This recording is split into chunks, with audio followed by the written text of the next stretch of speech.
સુરતના Palanpur canal road પર ભ્રષ્ટાચારનો મોટો પર્દાફાશ થયો છે। નવીન બનેલા રોડ પર માત્ર 6 થી 7 મહિનામાં જ મોટા ગાબડા પડી જતા સ્થાનિક લોકો રોષે ભરાયા છે। લાખો રૂપિયાના ખર્ચે બનાવવામાં આવેલા રોડ ટૂંકા ગાળામાં તૂટવા લાગ્યો છે, જેના કારણે રોડની હાલત બિસ્માર બની ગઈ છે। રોડ વચ્ચે પડેલા મોટા ગાબડા અને તિરાડોના કારણે અકસ્માતનો ભય પણ અનેક ગણો વધી ગયો છે। આ સમગ્ર મામલે કોન્ટ્રાક્ટર અને અધિકારીઓની મિલીભગત હોવાના શંકાસ્પદ આરોપો પણ ઉઠી રહ્યા છે। સ્થાનિક અગ્રણી મહેશભાઈ પટેલે વહીવટીતંત્ર પર સીધો પ્રહાર કરતા જણાવ્યું કે સરકારના બજેટનો દુરુપયોગ થઈ રહ્યો છે। મહેશભાઈ પટેલે કડક શબ્દોમાં પ્રશ્ન ઉઠાવ્યો કે જો કોઈ ગંભીર અકસ્માત કે મૃત્યુ થશે તો તેની જવાબદારી કોણ લેશે।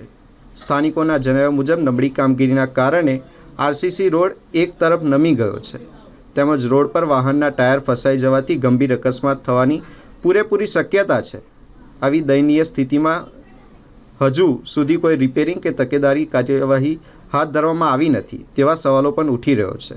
સ્થાનિકોમાંથી નબળી કામગીરી કરનાર કોન્ટ્રાક્ટરને બ્લેકલિસ્ટ કરવાની પણ માંગ ઉઠી છે, તેમજ મોટી દુર્ઘટના સર્જાય તે પહેલાં તાત્કાલિક રોડનું નવીનીકરણ કરવામાં આવે તેવું સ્થાનિક લોકો જણાવી રહ્યા છે।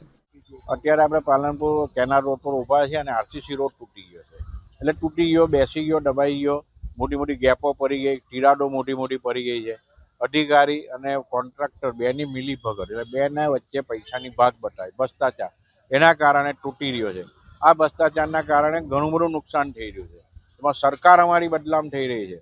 અમે સરકારને મત આપેલા છે, સરકાર અમારી બદનામ થાય છે આ કોન્ટ્રાક્ટરો અને અધિકારીઓના કારણે।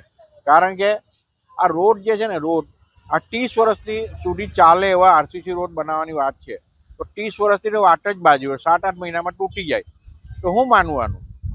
ચોખ્ખી વાત ફલિત છે કે આમાં ભ્રષ્ટાચાર થયો છે। મેં મ્યુનિસિપલ કમિશનરથી અને વિજિલન્સ ઓફિસરને ફરિયાદ કરી છે મેલ દ્વારા। કોઈ જવાબ નહીં આપશે, કોઈ પણ મેલના જવાબ આ લોકો આપતા નથી। રોડ નહીં બનાવે તો તમે શું કરો?